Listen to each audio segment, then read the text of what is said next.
What's going on, everyone? Welcome back to another episode of the Talkin Football podcast. This is episode 48, and we are continuing with Predictions Week. Today, as you can tell by the title, we are going to be doing the NFC South. Let me hit the intro, and let's get right into NFC South record predictions.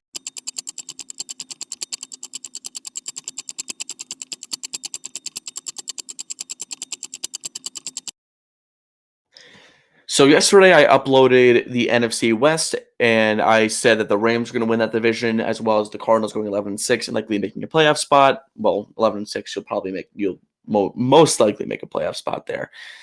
Today we're going to do the NFC South, like I said in the intro, and we are going to start out very easily with a team that, respectfully, I think is the worst team in the NFL by quite a bit, the New Orleans Saints. Let's talk about the Saints and why they stink so much, because they're not a good team, okay? They're not. They are not a good football team, and it starts, simply put, with the head coach, and it's Kellen Moore. And I don't dislike Kellen Moore. I think he's very deserving of this job, but he's in a relatively rough fan base because they want wins, and they're probably not going to get any or many this year with my prediction. And he didn't really inherit a good foundation. There really was no foundation, because the thing with the Saints is that they're loyal, which I don't mind, but they're holding on to guys that they really should get rid of. Guys like Cam Jordan, respectfully, great ball player still, but he's old. Got to get rid of that contract. Demario Davis, all-pro linebacker, 100%. Get value for him while you can. You're not going to be competing anytime soon. That is kind of holding them back a little bit. And I feel like if they maybe move them, they would actually kickstart a rebuild, but they're just kind of in no man's land right now, and there's nowhere for them to go. And I looked at their depth chart, and I'm like, this isn't that bad. But then I did a second look, and I'm like, oh, no, this is pretty bad. Their defense sucks. Their defense is terrible. Offensively, they're not bad, and I'm actually glad I waited a little bit longer to record this video. Spencer Rattler was just named the QB1, which is deserving because he's better than Tyler Shuck. And I think Spencer Rattler's in for a decent year. No better than that. But he's going to hold this team back from maybe 5 or 6 wins.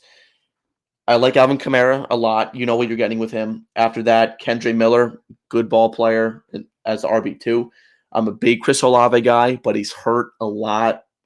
Rashid Shaheed, big play guy. But 3 for 72 isn't going to cut it in this offense. Brandon Cooks is back with the Saints for the first time in quite a while, but he's not going to give them that much offense, in my opinion, as the wideout 3. Maybe he will. I don't know.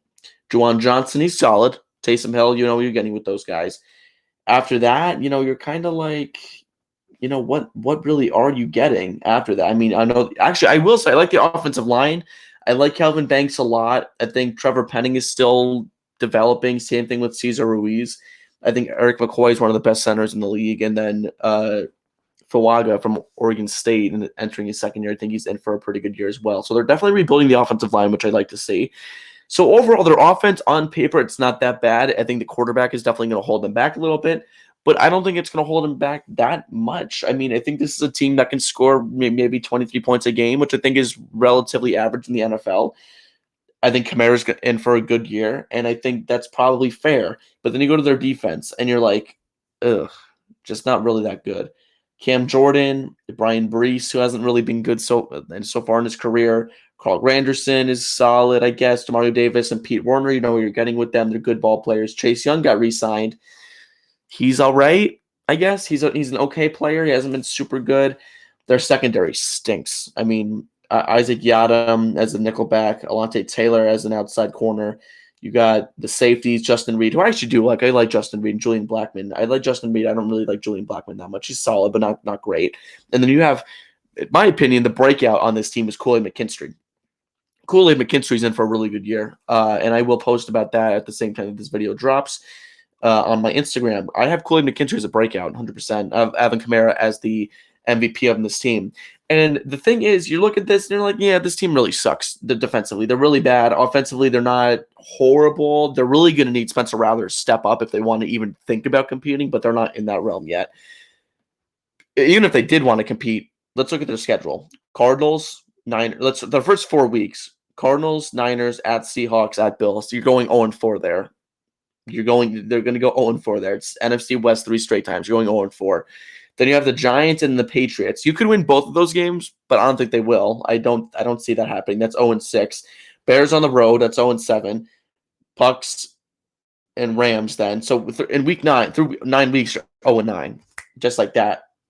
Then you have the Panthers on the road, then your bye week. That's maybe 1-9, maybe 0-10 there. Coming out of the bye week, you have the Falcons, uh, the Dolphins, Bucks, Panthers, Jets, Titans, and Falcons again.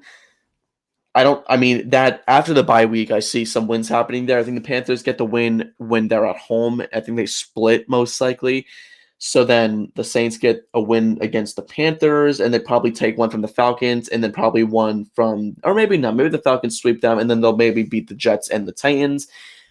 There's really not a lot of hope here. So if you're a Saints fan, you're saying this is our year, you keep dreaming, because that's not going to happen. Okay, Saints go 3-14. And I'll be honest, yeah, and I think I said this in yesterday's video when I talked about the NFC West. I think I said that the Saints might be 0-17. They're not. They're not an 0-17 team. They're not that bad. They could, and I wouldn't be surprised if they went 0-17, but I think at this point, 3-14 is reasonable for them to do. They're probably going to have the number 1 pick. I didn't do the rest of my predictions yet, but I will say if I had to choose one team to get the number 1 pick, it would be the Aints. 100%. There's no one else that's as bad as them, in my opinion. But again, we'll kind of see as the season goes on. So Saints, last place in this division. Third place, Carolina Panthers, going 7-10, in my opinion. I think this is a team that is going to improve a lot from last year because we saw a lot of sparks from them. I was really happy with what I saw from the Panthers. I think they did a pretty good job. And a big thing is it's Bryce Young. I said Bryce Young was going to break out. He didn't break out as much as I wish he did. But let me tell you something. He's entering year 3. And I think down the stretch, when he got benched for Andy Dolan and when he came off the bench in the later part of the season, he showed a lot of maturity. He has shown a lot of maturity in the NFL. And I think that's why I really expect the Panthers to take a step forward. This is a team that is ready for Bryce Young to kind of carry them. And I'm still waiting for it. I want them to use his mobility a little bit more. I think that's been taken out of his game a little bit for really no reason. He is deserving of that. And I think with the backfield he has with Chuba and Rico there now with that two-headed, it's not really two-headed monster. It's a solid running back duo there in Carolina. I think Bryce Young can really explore maybe some read options there with Dave Canales as the head coach calling the plays. Out of that, the wide receivers, they actually have a pretty good group. It's a very average group, but it's not bad at all. They have Ted McMillan, first-round rookie, eighth overall pick. Adam Thielen, who they might trade to maybe Minnesota. We're still figuring that out. When I'm recording this, roster cutdowns are over, so no trade was done. So I don't know if they're going to make a move there. I've heard that there's kind of a disengagement there with the Vikings and the Panthers because they haven't been able to agree on compensation. So I think Thielen right now is going to be a Panther for the time being. Also have Xavier Legette, who I'm expecting very big things from this year as the season goes on. And even if one of those guys goes down, I mean, I think David Moore is a solid player. Jimmy Horn was phenomenal. He's a rookie from Colorado. If you guys don't know the name, make sure you know him. He was unbelievable last year at Colorado, and he's been very good to this point with the Panthers in training camp and also in the preseason. I want to say he's been pretty good as well there. They also have Tommy. I mean, their tight end group is also pretty solid. I mean, you have Tommy Tremble, who I don't dislike. I think he's a decent tight end. They also have Jatavian Sanders from Texas, who's entering year 2.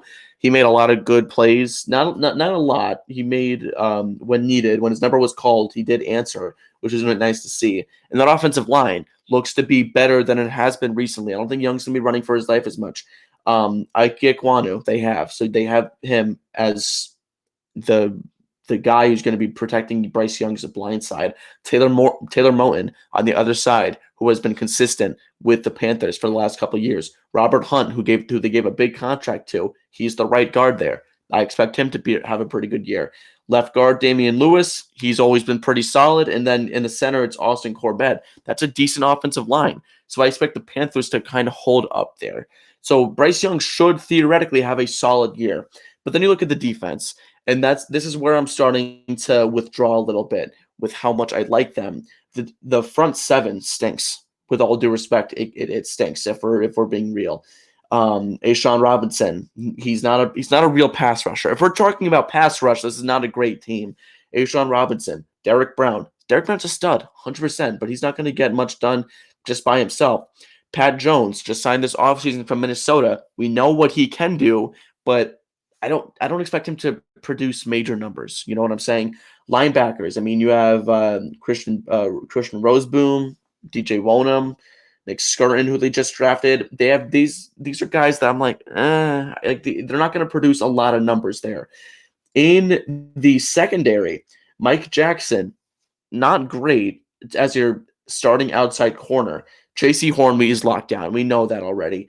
And then in the second and all the way back, they have Trayvon Mulrig, who I actually like a lot. I don't think he's been given a real chance yet. And then they have Nick Scott as their free safety, is what is listed here on ESPN. That defense is going to hold them back significantly. They need to make some big adjustments there. And until they do that, I don't see anything else happening here with the Carolina Panthers. But next year, or maybe in 2 years, if this team maybe gets with 7-10, you're probably going to get around anywhere from pick 8 again, maybe for the Panthers, to pick 13, if I had to guess. And knowing that this upcoming draft has a lot of quarterbacks in it, maybe a top defensive prospect might be able to fall. Given that Arch, given that Nussmeier from LSU, given that Sellers from South Carolina, those guys are all going to be declaring for the draft. You might have an opportunity for a top defensive prospect maybe fall down a little bit further than expected for the Panthers. So, with that being said, I have the Panthers going 7-10. The schedule isn't horrible, if I remember right. I don't think their schedule is that bad. I know they're kind of limited, but you can see here. I mean, they open up their first 4 weeks: Jaguars, at Cardinals versus Falcons, at Patriots. That's easily you could probably go 2-2, beating the Jags, maybe splitting with the Falcons, I think is what they'll do most likely. So you see that there is 2-2 with losses to the Patriots and the Cardinals. Then after that, Dolphins, Cowboys, Jets, Bills, again, maybe 2-2 there. So they might start out and they might be in a spot where they're 4-4 through 7, or maybe 4-3 through 7 weeks. And we might see them be a little bit more aggressive than most teams would be. Maybe trading for a Trey Hendrickson if the Bengals are struggling. Maybe going all in on Micah Parsons, which I don't see happening. But if it does, that's something that could happen. You know what I'm saying? Maybe trading for a Kayvon Thibodeau if he's not finding his place on the Giants defense. I can totally see the Panthers doing that if they're in a contending spot. After those first 7 weeks, though, it's not easy sailing. You have the Bills, then the Packers. Notable matchups I'm only doing here: Niners, Rams, and the Bucks twice, and the Seahawks as well. So in those games, you're probably not going to beat the Bills. You're not going to beat the Bills. You're not going to beat the Packers. You're probably not going to beat You're probably not going to sweep the Falcons. Probably not going to beat the Niners or the Rams, or the Seahawks for that matter. So that leaves you 2 games with the Bucks, and you're probably going to lose both of those games. So figure if you split with the Saints, that doesn't leave you much room for success there down the line. But if they maybe are in a spot where they're going all in the trade deadline, which I don't see that ever happening, but maybe they're really good, then you could see them maybe making some moves at the trade deadline. Until that point, I would say hold the brakes on the Panthers until maybe next year or 2 years from now, because I think the Panthers are in a good spot. I really like Dave Canales. I like what they've been able to do so far. 100%. So if you guys are looking maybe for a team to look at who's going to be a bright future team, I think I think the Panthers are going to be the team to maybe watch there. So I have the Panthers at 3rd. I have Leggett as a breakout candidate, and then I have as the MVP of that team, I think I said I have Derek Brown as the MVP. Safe pick because he has been just a monster, and he's coming back from injury, I believe, but I expect him to come back pretty strongly. Next up in second place, it's the Atlanta Falcons. I have them going 8-9 this year. The Falcons are in such a weird spot because this is a team that was maybe contending, maybe not. You didn't really know what the plan was until the offseason came, and they didn't make a ton of moves that wowed me. If they made any moves here, actually, I don't really see any that, blew me away. But look, they're in a spot where they can maybe sneak into the playoffs if a lot of things go right. I will say they have a very early bye week in a 18-week schedule. That's not ideal, but I think they are in a decent spot to maybe uh, make some ground on the Bucks if need be. The first 4 weeks are Tampa Bay, at Minnesota, at Carolina versus Washington. So again, you're probably gonna beat the Panthers after that. Not totally sure. I think I just contradicted myself there, but you're gonna split with the Panthers. So let's say even if you take that game in week 3, you're still 1-4 going, or 1-3 going into your bye. After the bye, Bills, Niners, Dolphins, Patriots. That's really rough there. I mean, that's very rough. After that, it's a little bit smoother. Then you have the Colts, the Panthers, Saints, Jets, Seahawks, Bucks, Cardinals, Rams, and Saints again. Those are games that you can probably win. I wouldn't be surprised if the Falcons maybe steal one from the Cardinals, maybe steal one from the Rams. That wouldn't surprise me that much personally. But again, we'll see as we go down the line. I'm This is a team that confuses me a little bit because they didn't really make a ton of moves this offseason, and they're super reliant on Michael Penix. Can Penix deliver? Is that that's the question I'm asking? Can he deliver? I think we saw enough from him last season to that. I think to the answer to that I think we know that he can. It's just a matter of can he do it consistently, and if he can't, how short is his leash? Are you going to Cousins if he goes 1-3 in the first 4? Is that a potential move with that early bye week? Is this maybe a trailer for Penix and maybe okay we rushed him a little bit too much? We'll sit him down for a little bit. That's the question that needs to be answered. After with Penix surrounding him, Bijan Robinson, top running back in the league. I have him at my number 2 spot, I believe, in TFP's top 5. Wide receivers have been very good. Drake London, Darnell Mooney, both that's a really good one too there. And Ray McLeod was actually pretty solid too with the Falcons. Kyle Pitts, like I said, he was one early training camp standout. Him and Penix were having a lot of chemistry, which is always nice to see there for Kyle Pitts, as many people are taking him with the first pick in the fantasy draft. Hope you guys get that joke. The offensive line, which is something that has been a strong spot for them, is a little in my opinion. Jake Matthews is reliable. He's a solid tackle. Caleb McGarry, same thing. There he is currently on the IR, so I'm not sure if he's going to be healthy for the season or not. Chris Lidstrom, probably the best right guard in football. They don't have a center. Well, they do have a center, Ryan Newsel, because they lost Drew Dahlman to the Dot Bears. So that's a gap right there, and especially in a division with Derek Brown and Cam Jordan, who might be playing on the inside, and Vita Vea. That's definitely a scenario where you're gonna have to fix that. But again, we'll see. Then we go to their defense, and my biggest issue with them is that they have no pass rush. They had no pass rush last season, and I think they have a very similar issue this year. Zach Harrison, Rook or Rook from Clemson. I remember when they took him in the second round, I was like, what? I don't think he was ranked that high, but okay. Maybe they like him enough for them to do that. Rook or Horhorho. Hope I'm saying that right. That sounds really bad. Let's call him Rook. Why not? They have Rook at nose tackle, David Onyemata at defensive end, who he's a solid player. He's definitely a solid player, but he doesn't make you shaking your boots. Leonard Floyd, he actually didn't have a bad year last year at all, but I think I'm expecting a little bit more from him. Behind Leonard Floyd, they have James Pierce, the Tennessee first round pick there, who they drafted in the middle of the first round. He's definitely something. James Pierce was very good at Tennessee, and he was good at Tennessee. They also have Jalen Walker, who they drafted in the second round. Is that right? Did they draft him in the second round? I'm just trying to figure that out. When did they draft this dude? They drafted him. Oh no, they drafted him round 1. Jalen Walker, they drafted round 1. They drafted James Pierce in the second round. That I'm still thinking about my mock draft. I guess James Pierce fell out of the first round.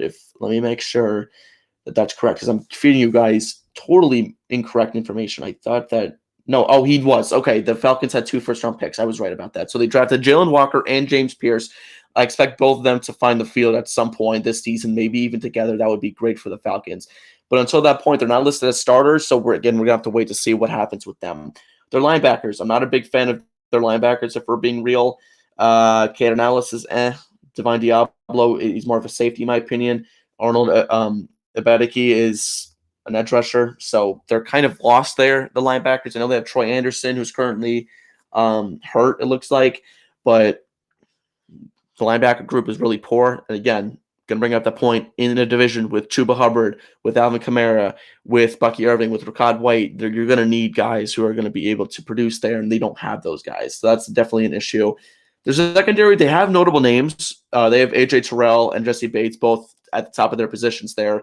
Jordan Fuller, who has been pretty consistent in the NFL. Mike Hughes, who's very injury prone. So we're going to see what happens there. And D. Alford as the nickelback. So they have a decent defense. Okay, they really do, but I'm a little concerned about how much they're going to be able to pressure the quarterback. I don't think that's going to be something that's going to happen this year as much unless James Pierce and Jalen Walker get a bunch of playing time, which right now, according to ESPN, is not the case. Again, we'll have to see. I think Atlanta's an 8-9 team. They don't really move me that much. This is, again, like they're almost like the Niners.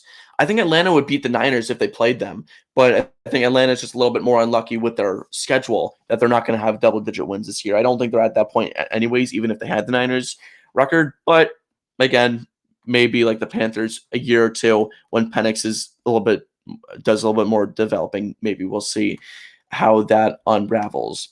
Let's go to the number one team in this division. I have the Bucs going 11-6, and let me tell you something. When I looked at their schedule, I want to say it was pretty rough. I think they have a lot of good matchups in there, but I don't think that's going to phase Baker Mayfield that much. I don't see a world where it phases him that much. If you look at their first 4 weeks, they have the Falcons, Texans, Jets, and Eagles, 2 road games. They have 2 road games to start the year, then 2 home games. They have a couple of marquee matchups with the Bills, with the Rams, with the Texans and the Lions, and the Eagles too, for that matter. Excuse me. So they have those matchups there that a lot of them are not easy wins. So I think that's where a lot of their I think that's where a lot of their losses come from. After that, it's not that rough. I misspoke. Falcons twice, Saints twice, Panthers twice. Jets, like I said, the Patriots aren't super hard to beat. I think if you're the Bucs, Cardinals, that's a toss up there. Saints, like I said, Saints twice. Dolphins, those are teams that the Bucs can easily beat. So that's not a concern there. If you're a Tampa Bay Buccaneer fan, you're watching this and you're saying, okay, well, is my team going to be good or is my team not going to be good? Your team's going to be good, 100%. Don't get me wrong about that. Let's look at this depth chart here. You got Baker Mayfield as the QB1. He has been exceptional since he came to Tampa Bay. I don't expect that to continue. Bucky Irving. Funny enough, for fantasy, I'm not a Bucky Irving guy. I don't really know why. I have no explanation for that. I think he's a great running back, and I'm not a big fan of him in fantasy. Rachaad White as the second running back there, really good 1-2 punch there for the Tampa Bay Buccaneers. Now, the wide receiver room is very interesting because Jalen McMillan now is out for half the year, and Chris Godwin's going to be back week 7 probably, coming back from the ACL. But you still have Evans. You still have Egbuka. You still have Sterling Shepard. You also have Tez Johnson. I don't think he's going to get any playing time, but I think Shepard, Egbuka, dog, by the way. Egbuka is a freaking dog. And Mike Evans, that's plenty to carry the load there. Cade Otton, who I'm a big fan of. Offensive line. Look, it's funny. I'm looking at this. I'm like, I don't know a lot of these guys, but Tristan Wirfs, stud. Luke Gidicke, stud. They have guys on that line that can definitely carry the load. So I'm not worried about that there. Then you go to their defense, and you're like, I don't really know. Is it really that good? No, they're filled with dogs. I'm telling you that right now. Vita Vea, Logan Hall, Yaya Diaby, Hassan Reddick. That is a really good front. Kalijah Kancey as well. They have those guys up front. They have dogs up front. So don't even worry about that. Linebackers, Levante David, veteran presence there, who has been the conductor of this defense for, I can't even tell you how long. He's been there for freaking forever. They also have Deion Jones, who is a little washed now, but he was good with the Falcons a couple of years ago. So I think that's definitely interesting to see if he's going to be playing at all. Then, along with that, in the secondary, Jamel Dean, who has really stepped up since Carlton Davis left. You also have Zion McCollum, who I think is going to have a really good breakout year this year. Tyke Smith and Antoine Winfield, 2 great safeties in the back of the defense. So they have a lot of solid players there in that defense. This is a team that's going to go 11-6. And look, for what it's worth, are they Super Bowl contenders? I don't think so. They're missing something, and I don't know what exactly it is. I'm not sure what exactly it is. Maybe if they had like but I think maybe a tight end is what they're missing. I think this team is a tight end away from winning. If they went all in on George Kittle, total hypothetical, I think this is a team that can maybe push for NFC Championship, Super Bowl consistently. Until that point, I don't think it's going to happen. I think the tight end spot is what's screwing them up, and I really like K-Dot, and I really do. But I think until they kind of address that situation, I don't think they're going to be near where they would like to, at least in my opinion. So again, we'll have to see how that kind of works, and we'll see how the NFC South does this season. This is how we're going to end the episode. Thank you all for watching. Again, if you're like, I don't remember what his rankings were, you can either fast forward to the video. I have them all on the bottom ticker here, or go to my Instagram at Talkin Football Pod. It's the same handle as it is here, as it is on Instagram.